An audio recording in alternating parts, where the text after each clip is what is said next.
Maring itinanggi ng Korte Suprema ang kumakalat na report na nagkaroon di umano ng leakage sa isinasagawang 2016 bar examination. Sa kabila nito, tiniyak naman ng kataas-taasang hukuman na kanila na itong pinaiimbestigahan. Marita Buahe sa detalye. Itinanggi ng Korte Suprema ang kumakalat na balita sa social media na nagkaroon ng leakage sa mga lumabas na tanong sa commercial at criminal law sa isinasagawang 2016 bar exams. Ang anunsyo ay lumabas matapos na kumalat ang mga balita na ikakansila at ulitin ang pagsusulit sa nabanggit na mga subjects. Ayon sa mga lumabas na balita sa social media, may diyan umanong nangyari matapos na magkaroon ng leakage na kinasasangkutan ng isang law school na nagsisimula sa letter A.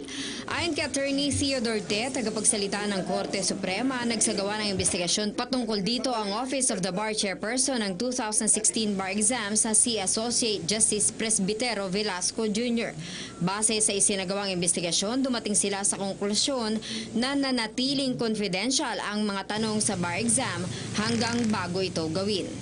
The findings show that there is no truth to any of these unsubstantiated social media rumors.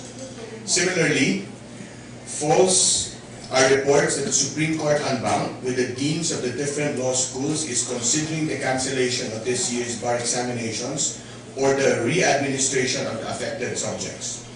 There is no iota of truth to these statements. Binigyan din ng kasigurahan ng chairperson ang lahat ng kumukuha ng bar exam ng taong ito na ang examination sa criminal at commercial law ay hindi makakancel o ipauulit. Ang commercial law at criminal law subjects na bahagi ng bar examination ay ginanap noong nakaraang linggo.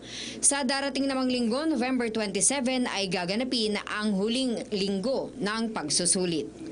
Para sa PTV News, Marita Muahe.